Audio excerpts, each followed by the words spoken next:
امام ابن عبد البر رحمه الله په یو ځکه کلی دی وای کچیر د نبی صلی الله علیه وسلم راځوندې شي وراشي یا ابو بکر رضی الله عنه راځوندې شي وراشي او یا عمر رضی الله عنه راشي او دا امت وګوري دا امت محمد صلی الله علیه وسلم وای صرف یو اذان به وپیژني او یو کعبه او قبله به وپیژني نور به هیڅ شی ونه پیژني ځکه دا ارسه د انسانانو بدل کړي دي هیڅ شی نه دی پاتې په خپل حال باندې نن د خپل منځونو ته وګورو دا زمونږ منځ په کومه طریقه ده یا موږ د خپل مخونو ته وګورو آیا زمونږ په مخ باندې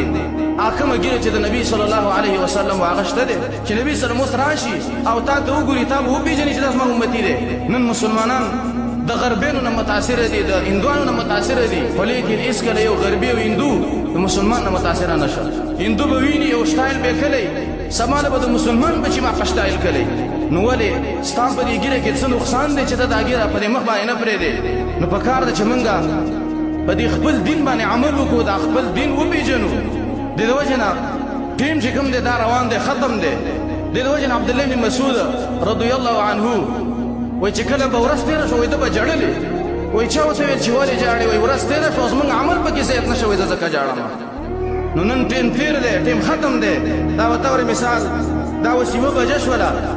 دا 12 غنټه چې زمونږ نه تېره شوه که چېرې دا ټول جومات مونږ د ډالرو ډکو او الله لې ورکړو چې الله دا واله او دا د 1200 غنټه بېرته راواپس کا قسم په الله چې نه راواپس کوي ټیم ختم دی ټیم تېر دی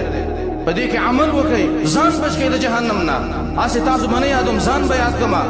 یوه ورځ ختم داسې راتلونکې ده چې زما نه به دا روح په دې مرۍ باندې وځي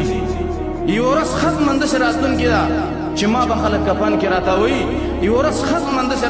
راتلونکې ده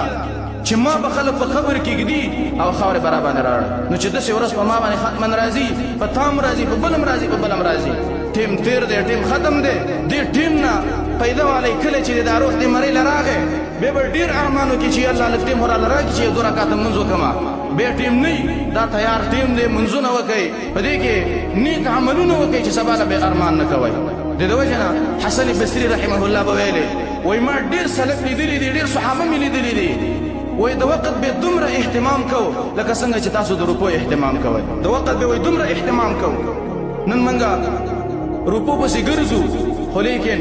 نیک عمل هم چې ته ونه کړه حسن بصري رحمه الله به یې داسې وایي داسې انسانان هم شته دی وایي د روپو لوټ هغه په نوک باندې معلوموي چې لکه دا اصلي دی او دا د روان دی خو لیکن د مانځه متعلق دی د یوې مسلې تپوس وکړه بیا دې ته یاده نه وي نو پکار ده چې موږ سوچ وکړو کله چې قیامت شي په دې جهنم کې به یو انسان غږ وکړي چې الله ما ته خو پته نه وه چې داسې حالات به موږ باندې راځي او دا جهنم به یو دا قیامت به یو دا 50,000 کاله ورځ به نو حدیث کې راغلی دی الله به ورته ووایي چې آیا تا ته نظیر نه راغلی نو حدیث کې نظیر څه ته ویلی شوی دی حدیث کې نظیر دی سپین ټکي ته ویلی شوی دی آیا ستا په دې سر کې اختان نه سپین شوي آیا ستا په دې ګیره کې اختان نه سپین شوي دقه نظیر دی چې کله دې په سر او په ګیره کې اخته سپین شه تا ته د مرګ زیره راغی والموت بمرصدي مرګ په مورچه کې ولاړ دی چې کله په تا باندې حمله کوي د دې دنیا نه به دې رسختوي نو لږ یې ښه نیک عمل وکړه